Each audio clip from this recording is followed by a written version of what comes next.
Good day to my Algebra 2 people. This is Mr. Hotard. This is the first of 2 videos reviewing for your midterm exam. Alright, today we're going to be doing a quick review of transformations of functions, graphing and analyzing quadratic functions, finding the discriminant, solving quadratic equations, and systems of nonlinear equations. Alright, this is about half of what's on your midterm exam. We're going to go over this. Alright, and this will help prepare you for your study guide. So first of all, transformations of functions. This was from first 9 weeks.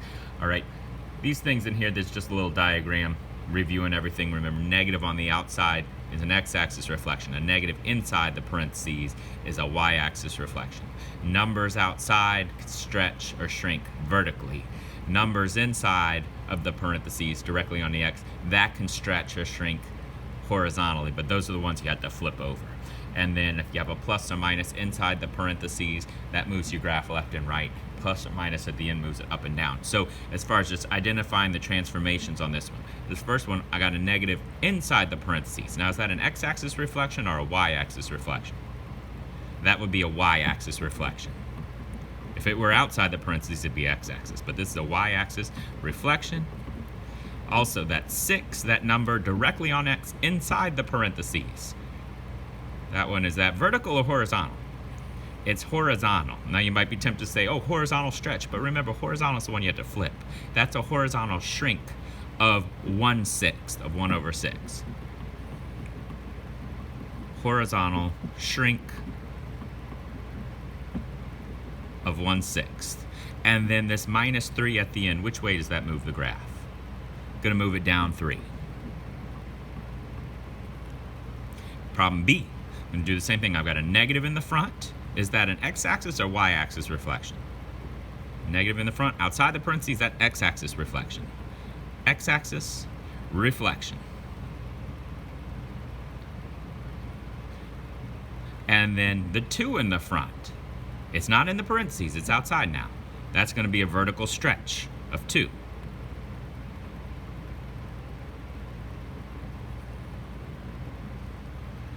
Two other things. I got a minus 1 in the parentheses. Is that moving it left or right 1? I'm going to move it to the right 1. Remember, the number in parentheses does the opposite of what it looks like it should do. I'm going to shift to the right 1, and plus 8, going to move it up 8.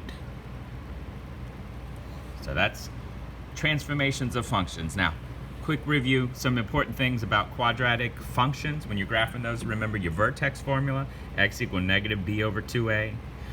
All right, domain, remember, it goes left and right on the graph. It's your x values. Range is your y values. They're how far down and how far up it goes. And then remember, whenever we're asking for a maximum or minimum, we're talking about the highest or lowest y value, not x value on the graph. So example 2, if I'm looking at this, I want to identify the domain, range, maximum or minimum. Where is this function increasing or decreasing? All right, I want to get just a quick sketch of the graph. I don't need everything perfectly. I just need to basically know the general shape, and I need to know where the vertex is. Now, I can use my vertex formula, x equal negative b over 2a. And so here's a, here's b. So x equal negative 8 over 2 times negative 2. So negative 8 divided by negative 4, it's going to be what? It's going to be positive 2. That's the x value of the vertex. You remember how to find y once you know x? You plug that number in for all the x's. Y equals negative 2, parentheses 2 squared plus 8, parentheses 2 minus 9. And you could just type this straight in your calculator. Or work it out. 2 squared is 4, times negative 2 would be negative 8. 8 times 2 is plus 16, minus 9. So negative 8 plus 16, that's 8 minus 9. I get negative 1. So that means my vertex is 2, negative 1. And I know it's a parabola because it's x squared. Which way is it opening if there's a negative in the front? Open it up or open it down? Open and down. All right, so 1, 2, here's the vertex. I know it's open and down. Graph would look like that. So now I'm ready to identify all this stuff. The domain, how far left and right it goes, that's all real numbers. The range, it goes down forever. The highest it goes, what's that y number? Negative 1. So you could either say negative infinity to negative 1, or you could just say y less than or equal to negative 1. All right, does this have a highest or a lowest point? It has a highest point, so it has a maximum of, what's that y number? -1. And then increasing or decreasing? Well, it does both. All right, remember you read the graph from left to right. So as I go from left to right, is the graph increasing or decreasing on this side? It's increasing. It's increasing on the left of x equals, what's this number? 2. Increasing on the left of x equals 2. And is decreasing on the right of x equals 2. All right, so that's the key features of the graph. Now, example 3. If I want to graph this one, now, this one was standard form, ax squared plus bx plus c, so that one I had to use the vertex formula. This one's a little bit easier to graph. All right, this is vertex form. I could just use my transformations to graph that. Which way does -2 move it? To the right 2, and which way does -3 move it? Down 3.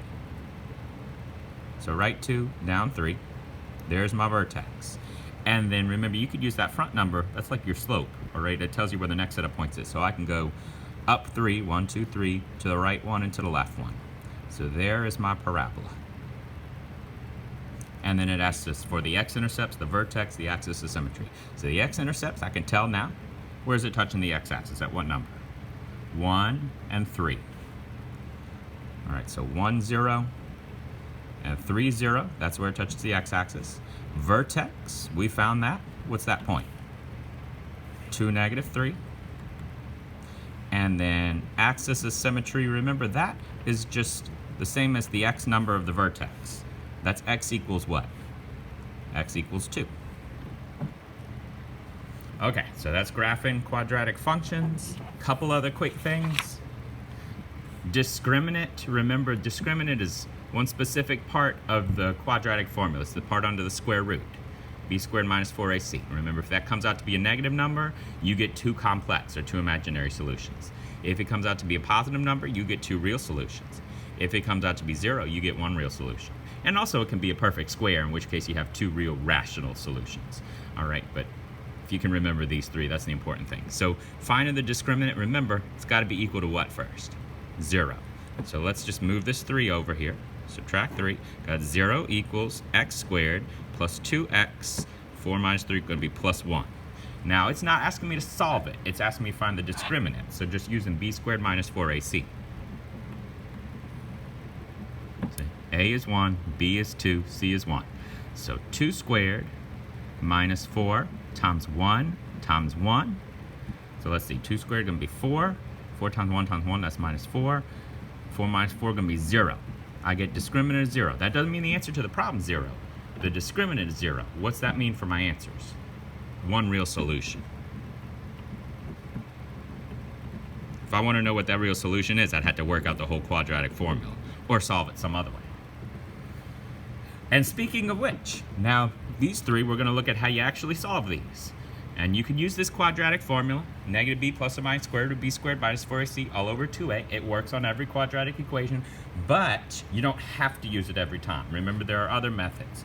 You can also use the square root method if there's only one x in the problem, and you can use factoring. All right, factoring works. You could also try to use your graphing calculator, like type it in y equals and look where the graph touches the x-axis. That works sometimes if it comes out to be nice, easy answers.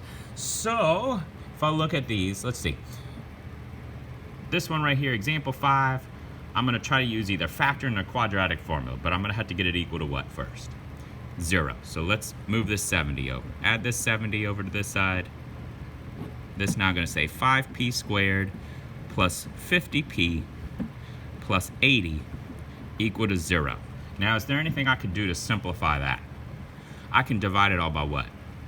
By 5. So let's do that. It's going to leave me with p squared plus, it's going to be 10p plus, what is that? That's 16 equal to 0. Now, does that look like something I could factor? Remember, factoring is where you find numbers that multiply to give you the back, add to give you the middle. Yes, we could do that. What numbers multiply to give me 16 and add to give me 10? It'd be 8 and 2. P plus 8, P plus 2. Now, that does not mean the answers are 8 and 2, though. What's that mean for the answers? Negative 8, negative 2. P equal negative 8, p equals -2. These are my answers. All right, couple more problems. Example 6. Now, you say, okay, it's already equal to 0. I could use quadratic formula, but there's only one x in the problem. So remember, if there's just one x, the square root method is the easiest way to go. Square root method, it doesn't have to be equal to 0. All right, you just get an x by itself. I'm going to subtract the 100 from both sides. So that's now going to say x squared equals -100. How do you get rid of that squared? You take the square root. And remember, when you do square root of both sides, don't forget the plus or minus. Get two answers. X equals plus or minus. Now, what do you think the square root of -100 is? It's going to be plus or minus 10i. Remember, if you have a negative under the square root, you get I in the answer. It's not a real solution. And then this last one, -10b squared equal to 2 plus 5b. I'm not going to be able to use square root method because there's more than one variable. All right, but I need to get it equal to 0. I usually like to get a positive in front of the b squared, so I'm going to move this 10b squared over to this side. I'm going to add it over, so it's going to say 0 equals, I'll have positive 10b squared, and let's put it in order, plus 5b plus 2. Thinking, wait, why is it positive 10b squared? Because I'm adding 10b squared over to this side. So now, let's see. I'm not going to be able to divide something out of that, make it easier. This is going to be kind of hard to factor. Maybe I can factor it, but what's the method that will work every time? Quadratic formula. So let's try that. B equals, so -b, -5, plus or minus the square root of b squared, 5 squared, minus 4 times the a number is 10, times the c number is 2, all over 2a, 2 times 10. So let's just work that out. So -5 plus or minus the square root of 5 squared, that's 25, minus, let's see, 4 times 10, that's 40, times 2 is 80, all over 2 times 10, which is 20.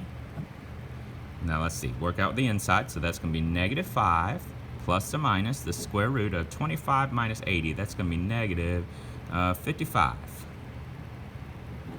over 20. I'm seeing a negative under the square root. What's that mean? It means it's going to have I in the answer. And is there anything I could do with square root of 55? It's not a perfect square. Could I split it up into any perfect square? No, I can't. So that's just going to be -5 plus or minus I square root of 55 over 20. If you could split it up, though, you would. Okay, and then one last thing for today. Systems of nonlinear equations. Remember, there's 3 methods. You could try to use the substitution method, which would work here. You could take that -3x minus 3, put it in place of this y, and then solve it, get it equal to 0. You could use the elimination method if you try to make everything line up, cancel out the y's. But remember, when you take your exam, you could use your graphing calculator. I strongly recommend you use graphing here. All right, as long as you got your calculator. Just get y by itself and then graph it and see where they touch each other. So before I can type this in my calculator, got to get y by itself. So I would subtract 5x squared. So that's now going to say y equals -5x squared plus 2x minus 3. And then the other one already has y by itself, -3x minus 3. So let's just type those in our calculator. Go to y equals, clear out anything, and then -5x squared plus 2x minus 3. And then the other one, I'm going to type in -3x minus 3. And zoom 6, remember, resets your graph. We're just looking for where these two graphs touch each other. It could happen one time, it could happen 2 times, or it might not happen at all. All right, looks like they're touching twice. All right, you can kind of move your cursor and kind of figure that out. Looks like it's about 0 and -3 for one of those answers. And then the other one, just go down there. Looks like it's about 1 and -6. Remember, you can also hit second trace to get those numbers also. If you're like, wait, I'm still not sure what that is, but I just use the decimal approximation to get those. So 0, -3, 1, and -6. That's where those two graphs touch each other. Okay, so I hope this was helpful. We've got our exams next week. Good luck.